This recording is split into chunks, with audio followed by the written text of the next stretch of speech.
manajemen.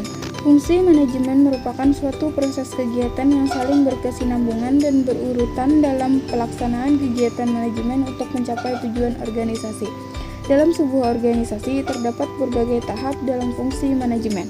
Menurut George Robert Terry, manajemen adalah pencapaian tujuan yang telah ditetapkan terlebih dahulu dengan menggunakan kegiatan orang lain yang terdiri dari tindakan-tindakan perencanaan atau planning, pengorganisasian atau organizing, penggerakan atau actuating, dan pengendalian atau controlling.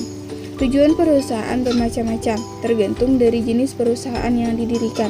Beberapa tujuan perusahaan yaitu pencapaian laba maksimum, berusaha tetap hidup dan berkembang, bertujuan sosial, dan lain sebagainya.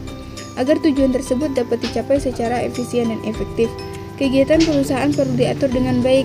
Pengaturan proses perusahaan dalam pengertian keseluruhan dikenal sebagai usaha atau fungsi manajemen. Fungsi manajemen secara garis besar terdiri atas perencanaan atau planning, pengorganisasian atau organizing, pelaksanaan atau actuating, serta pengendalian atau controlling. Untuk fungsi manajemen yang pertama yaitu A. Planning ataupun perencanaan. Pengertian perencanaan adalah suatu proses untuk merumuskan masalah-masalah kesehatan di lingkungan masyarakat, menentukan kebutuhan dan sumber daya yang tersedia, menetapkan tujuan program yang paling pokok, dan menyusun langkah-langkah untuk mencapai tujuan yang telah ditetapkan. 4. Tingkat kemampuan dasar dalam kegiatan perencanaan. Pertama, insight merupakan kemampuan untuk menghimpun fakta dengan jalan mengadakan penyelidikan terhadap hal-hal yang berhubungan dengan masalah yang direncanakan. Yang kedua, foresight, kemampuan untuk memproyeksikan atau menggambarkan jalan atau cara-cara yang akan ditempuh, memperkirakan keadaan-keadaan yang mungkin timbul setelah akibat dari kegiatan yang dilakukan. Ketiga, studi eksploratif merupakan kemampuan untuk melihat segala sesuatu secara keseluruhan sehingga diperoleh gambaran secara integral dari kondisi yang ada. Yang keempat, foresight merupakan kemampuan untuk mengetahui segala cara yang dapat menyamarkan pandangan sehingga memungkinkan untuk dapat mengambil keputusan. Melalui perencanaan, maka akan dapat diketahui pertama, tujuan dan cara mencapainya. Kedua, jenis ataupun struktur organisasi yang dibutuhkan. Yang ketiga, jenis dan jumlah staf yang diinginkan dan uraian tugasnya. Yang kelima, sejauh mana efektivitas kepemimpinan dan pengarahan yang dibutuhkan. Yang keenam, bentuk dan standar pengawasan yang akan dilakukan. Keuntungan dengan tersusunnya perencanaan yang baik. Pertama, perencanaan menyebabkan berbagai macam aktivitas organisasi untuk mencapai tujuan tertentu dapat dilakukan secara teratur. Yang kedua, perencanaan mengurangi atau menghilangkan jenis pekerjaan yang tidak produktif. Yang ketiga, pencarian dapat dipakai sebagai alat pengukur hasil yang dicapai. Yang keempat, perencanaan memberi suatu landasan pokok fungsi manajemen lainnya, terutama fungsi pengawasan. Kerugian dengan tersusunnya perencanaan. Pertama, perencanaan mempunyai keterbatasan dalam hal ketepatan. Yang kedua, perencanaan memerlukan biaya yang cukup banyak. Yang ketiga, perencanaan mempunyai hambatan psikologis. Yang kelima, perencanaan menghambat timbulnya inisiatif. Dan yang keenam, perencanaan menyebabkan terhambatnya tindakan yang perlu diambil. Adapun langkah-langkah perencanaan. Pertama, analisis data, yaitu mengumpulkan data dan fakta. Kedua, mengidentifikasi masalah dan penetapan prioritas masalah. Dan yang ketiga, merumuskan tujuan program dan besarnya target yang ingin dicapai. Yang keempat, mengkaji kemungkinan adanya hambatan dan kendala dalam pelaksanaan program. Yang kelima, menyusun rencana kerja operasional ataupun RKO. B. Organizing atau pengorganisasian.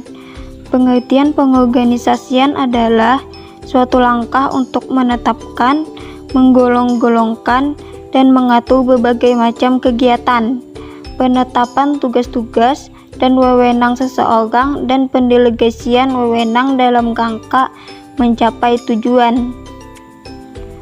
Manfaat pengorganisasian. Melalui fungsi pengorganisasian, maka akan dapat diketahui pertama, pembagian tugas untuk perorangan dan kelompok. Kedua, hubungan organisatoris antar orang-orang dalam organisasi tersebut melalui kegiatan yang dilakukannya. Ketiga, pendelegasian wewenang. Keempat, pemanfaatan staf dan fasilitas fisik. Langkah-langkah pengorganisasian. Pertama, tujuan organisasi harus dipahami oleh staf. Kedua, membagi habis pekerjaan dalam bentuk kegiatan-kegiatan pokok untuk mencapai tujuan. Ketiga, menggolongkan kegiatan-kegiatan pokok ke dalam satuan-satuan kegiatan yang praktis atau elemen kegiatan. Yang keempat, menetapkan berbagai kewajiban yang harus dilaksanakan oleh staf dan menyediakan fasilitas yang diperlukan. Kelima, penugasan personil yang cakap atau memiliki staf yang dipandang mampu melaksanakan tugas. Keenam, mendelegasikan wewenang. C. Pelaksanaan. Pelaksanaan adalah suatu tindakan untuk mengusahakan agar semua anggota kelompok berusaha untuk mencapai sasaran sesuai dengan perencanaan manajerial dan usaha-usaha organisasi. Tujuan fungsi pelaksanaan. Yang pertama, menciptakan kerjasama yang lebih efisien. Yang kedua, mengembangkan kemampuan dan keterampilan staf. Yang ketiga, menumbuhkan rasa memiliki dan menyukai pekerjaan.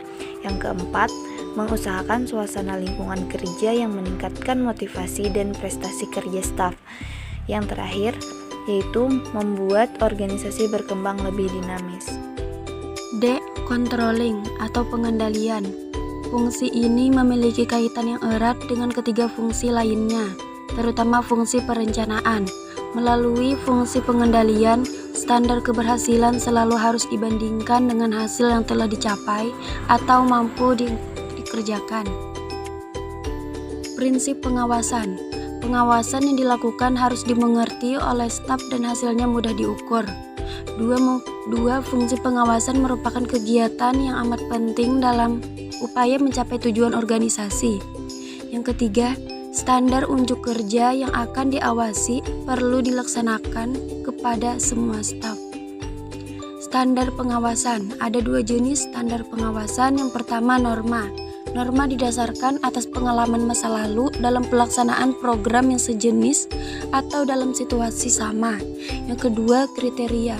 Standar yang harus diharapkan dari upaya-upaya pelayanan tertentu. Misalnya, seperti kader kesehatan harus mampu menyiapkan campuran larutan garam gula, menjelaskan program KB. Proses pengawasan.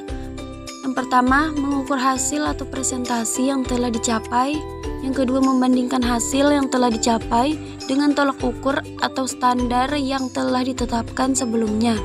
Yang ketiga, memperbaiki penyimpangan yang dijumpai berdasarkan faktor-faktor penyebabnya.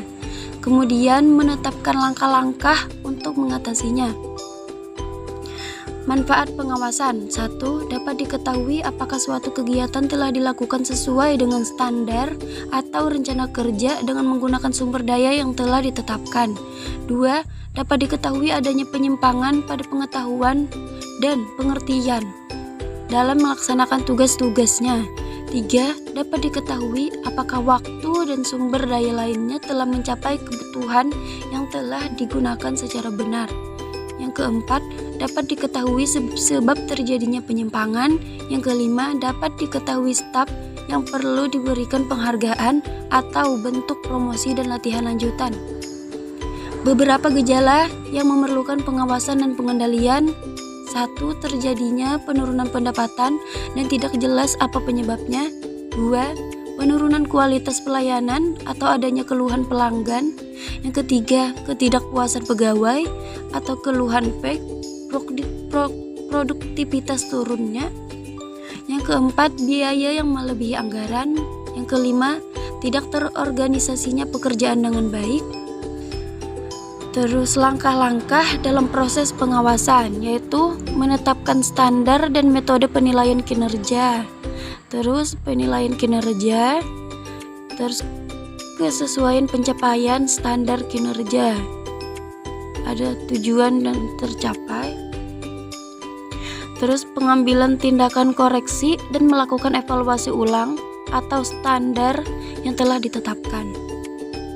Pengawasan berdasarkan fungsi operasional dalam manajemen. 1. Pengawasan di bagian sumber daya manusia. Sesuai dengan job description, kompensasi diberikan sesuai aturan dan harapan pegawai. 3 kunci pokok dalam memahami sumber daya yang dapat diawasi dan dikendalikan adalah motivation, satisfaction, dan leadership. Pengawasan di bagian informasi. Perubahan harga, kepuasan pelanggan, peraturan pemerintah. Pengawasan di bagian keuangan. Telah dipenuhi kewajiban atau hutang perusahaan. Apakah alokasi dana mampu mencapai target? Seperti neraca, laporan rugi laba, dan penyimpangan anggaran.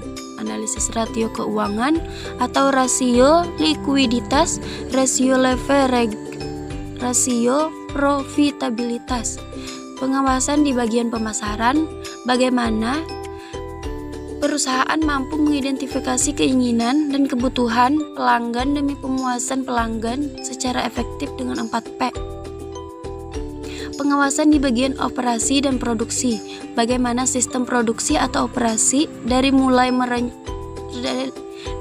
rencana produksi dirumuskan hingga kemampuan perusahaan melaksanakan barang atau jasa dari faktor produksi yang memiliki perusahaan.